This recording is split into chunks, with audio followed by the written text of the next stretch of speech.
Boys and girls, good evening, good afternoon. Welcome back to Hightop Sports. The show is brought to you by Prize Picks. We got a special guest on today. First time on the show, Mr. Corey Bender from On3. Going to talk all things recruiting. Coach Billy has been able to capitalize, it appears to be, on the momentum on how it closed for 2025, 2026. There's just a lot of good news, it seems like, and I want to pick Corey's brain, see what he's hearing, see what these guys, what's just so intriguing to them. I feel like there's a lot of big-time talent visiting Florida. They continue to come back.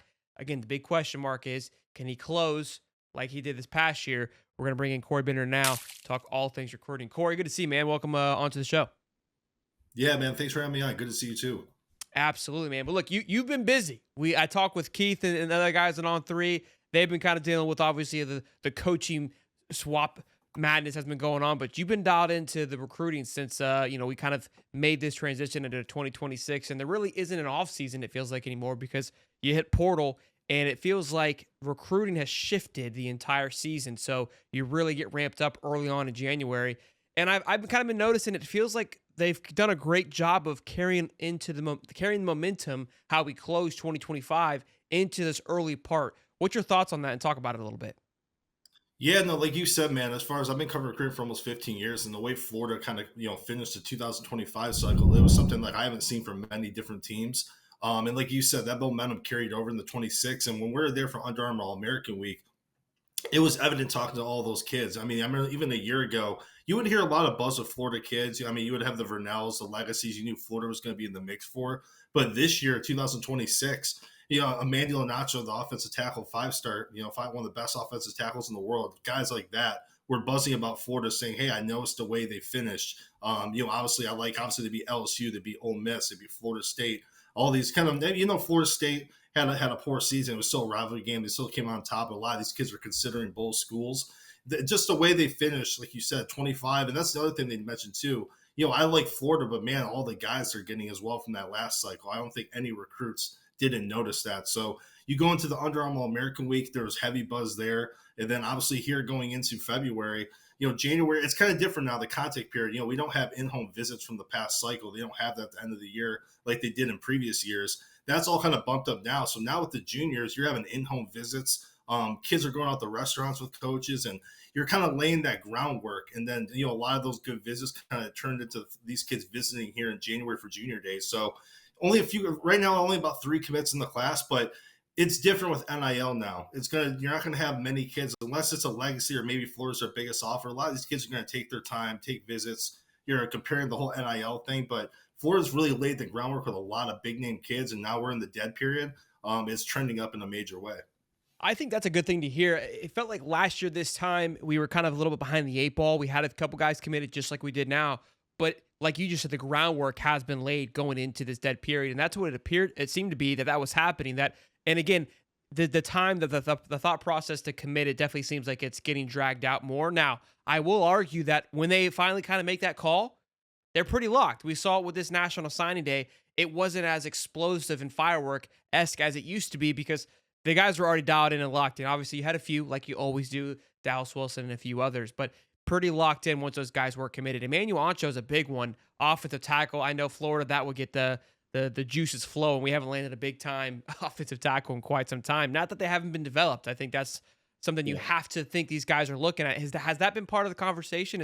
Yeah, they closed very strong. There's a lot of momentum, liked how they finished.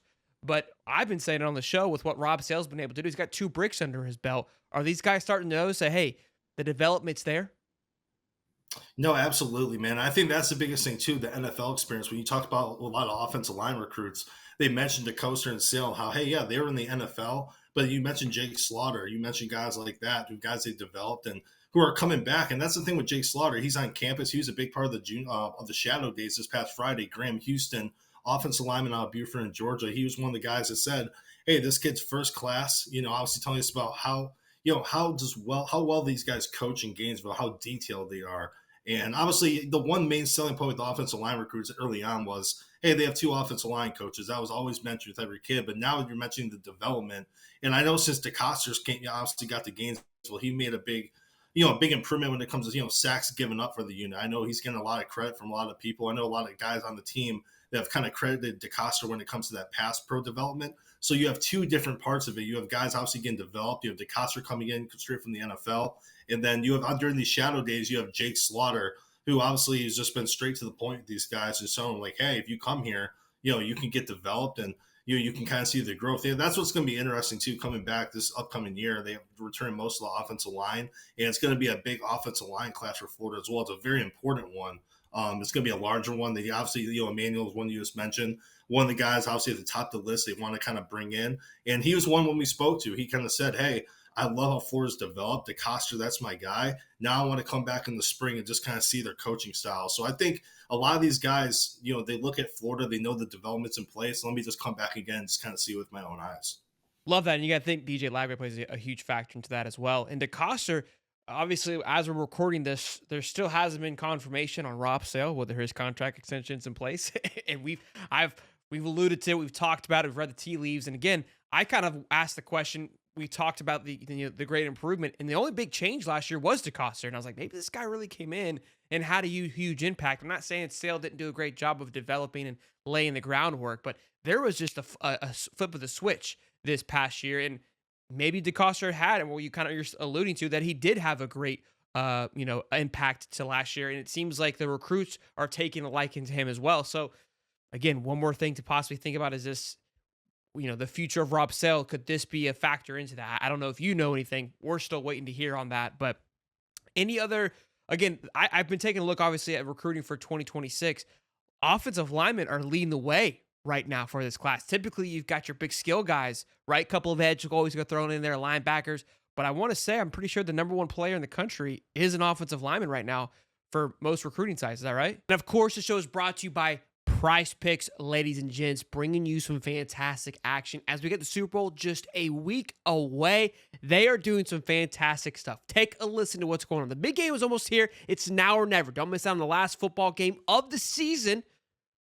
What a time. What a time. With Prize Picks, the best place to win cash while watching the big game, Prize Picks is also giving away one free pick for the big game, where one of the starting quarterbacks will only need 1 yard to win. If you're correct on at least one more stat projection, you can win real cash. Check out the promo tab to tail any of our super sweet Millie winners big game lineups. If you tail a lineup that goes 3 for 3, you can win a split of $1 million in promo funds. Listen, boys and girls, there is no better time to get in on the action than the Super Bowl. It is an absolute blast. It's going to be a party. You're going to have a party. We're going to have a party. And be sure you invite the best friend of all, Prize Picks, to that party, boys and girls. Use the code Hightop when you download the app Prize Picks. And what do you get when you use that code? You get 50 bones, $50 back when you play your first $5. Again, $50 back on Prize Picks when you use the code Hightop. Take advantage of all the things that got going on right now. It's going to be an absolute blast. The build-up this week for the Super Bowl is going to be great. Again, Prize Picks, run your game. Now back to the show. Yeah, man, and that's the thing too. It's a deep class, and talking to people up in Gainesville as well, I know it's a very heavy interior class too. I know offensive tackle is not as deep, but man, it's a deep for the interior guys. You have Janaver Carr, obviously interior guard down at IMG Academy. He's a big one. Brett Kolajay, they're both another IMG guy who is in town that is talking about coming back to Florida for an official visit. I mean, it's a deep class, man. And then like Chancellor Campbell, he's a kid out of St. Petersburg, 6'8", kind of a long-term upside guy. Guy needs a little bit of work, but he's one guy that has kind of been trending Florida's way. Samuel Rosenborough, that's a kid out of Clearwater who Florida likes his versatility. He's a top 100 national kid that I think right now Florida's probably a top 3 option for him. So you kind of go back and forth. I mean, there's a lot of big name guys in this class that Florida can get. And that's what I'm saying. It's one of the more important classes too when it comes to offensive line recruiting. So, I mean, those are just the other one. I know Kine Pepe, he's another guy at IMG, 6'7" offensive lineman that Florida really likes. He was supposed to come this past weekend. He couldn't make it. He plans to come back in the spring. He's another one when we're talking about the Under Armour week that said, hey, Florida will definitely get an OV at some point. They're one of the more consistent schools when it comes to communication. And I think one of the ones too, man, one of the more realistic ones you got to mention is Chancellor Barclay, a kid out of Orlando, the First Academy. Already has an OV set with Florida in June, and you got to look at that already. I mean, we just entered February. A lot of these kids are going ahead and setting OVs already, and that's key Florida, that's probably Florida, Clemson, Oklahoma. Those are probably the three main schools right now getting a lot of buzz with him. But he's a guy that'd be a good culture fit. Kind of a guy who could be a captain down the road. Just a really good locker room guy with some positional versatility. And those are some of the main guys right now. I mean, you look at Florida's list; they're right there in the hunting for a lot of their top offensive line targets. And I think once it gets to the spring and summertime, that's when we'll really kind of see how it all plays out. But right now, like we said, laying the groundwork, Florida's right in the hunt near the top for a lot of them. A lot of kids' top fives are dropping this past couple of weeks. Hayes has been busy, and Yeah. so that obviously alludes to the last 30 days or so, I mean, longer than that, but kind of this last little push in these weekends really set the tone. You got to believe, right, going into that spring and summer period where it's like, look, here's where my focus is going to be after this dead period. And I don't know if you've watched, but we like to hype up the summer times. I call it Jubilee June, right? Are Yeah, we yeah. are we destined for a Jubilee June? Is that what it's kind of gearing up to be like again? Is that getting scheduled as we speak? Yeah, no, and that's why I think going overall when I was talking about just in January, going out on the road for the contact period. Now you actually can talk because remember in years past you couldn't really quote unquote talk to kids at schools. You could really go talk to their coaches and see them. Now it's different. You can absolutely meet at the home, meet at the school, and that goes into the junior days. And you remember, I mean, Florida's junior day, they had three of them this month in past January. They're pretty loaded all 3 weeks, and then you had the big Friday shadow day as well. We can go into more detail with that too and just getting, I mean, all these schools are fighting to get these kids on campus before the debt period. So that's what kind of, in my opinion, will lead into, like you said, a big June. Getting these kids back. A lot of these kids want to come back during the spring and really kind of see the coaching styles, the ones that haven't seen Florida up close for a game environment. But getting them in January was so important because now we're in the dead period. Obviously, you're going to convince them to come back in the spring, and that will more than likely convince a lot of these guys to come back in January and in June. I mean, like you said, I mean, you look at right now, Isaiah Williams, he's one of the top linebackers in the country out to Yeah. Tavares. Over 100 tackles this past year, a big name kid. Florida probably could have got him in the fold back in the fall. They kind of cooled him, and he's a kid a lot of people look at. He's made three commitments already, right? Syracuse, Louisville, and Florida State. So Florida was like, hey, he's a big time talent, but that's kind of like just feel him out as a person. Why has he made all these commitments? And obviously they visit him on the road. They've turned up the heat there. He's a kid that already has an OV step for June, and I think he's arguably one of the best linebackers. And now with the Under Armour All American game, juniors are playing in the game with seniors, and he was one of the best linebackers in attendance, regardless of class. So you have him, Chancellor Barclay. Obviously, we just talked about some of the IMG kids. Carr, obviously the interior lineman, he has an OV set. So the groundwork's already made as far as getting a lot of these. Obviously, dates can change. I mean, we're far Sure. from out, but just for Florida to get dates secured this early, I think obviously shows where they're at with a lot of these kids, and this is just a start of it for sure. Before you go in on the shadow day, you talked about how they could have got Isaiah in the fold, like they could have pushed a little harder, is what you were kind of alluding to. So Yeah, was the interest there, and they kind of held back? I think people sometimes miss on this because again, interviewing these guys and just following along for the last couple of years, Billy and these guys definitely tried to make sure it's a culture fit. And there yeah. was even a great interview with Lagonza Hayward where he goes, Napier turned down a 5-star guy just because he wasn't wired right. And so is this kind of what, like, hey, they wanted to take a step back to see, like, is this great talent, love everything we see, but, we want to make sure that he fits into this culture, not just has a talent. Is that what you were kind of alluding to? Yeah, and I think also too, just look at the commitments he made at that point. I mean, he committed. I mean, that's kind of what led to him committing to Florida State. It kind of a lot of people remember when he committed to Florida State. I wouldn't say it was out of left field, but it kind of Florida State wasn't a school that was mentioned a whole lot with Williams. But from what I was talking to sources and back at that time, he wanted to go to Florida back in the fall. But obviously coming off the Louisville commitment and Syracuse most recently after that, Florida was kind of like, hey, it's still pretty early. Let's kind of evaluate this more. We don't want to have a situation where the kid commits and then decommits. And then obviously with him at the time being a junior and, Florida was still finishing on the 25 class, so it wasn't as much of a priority.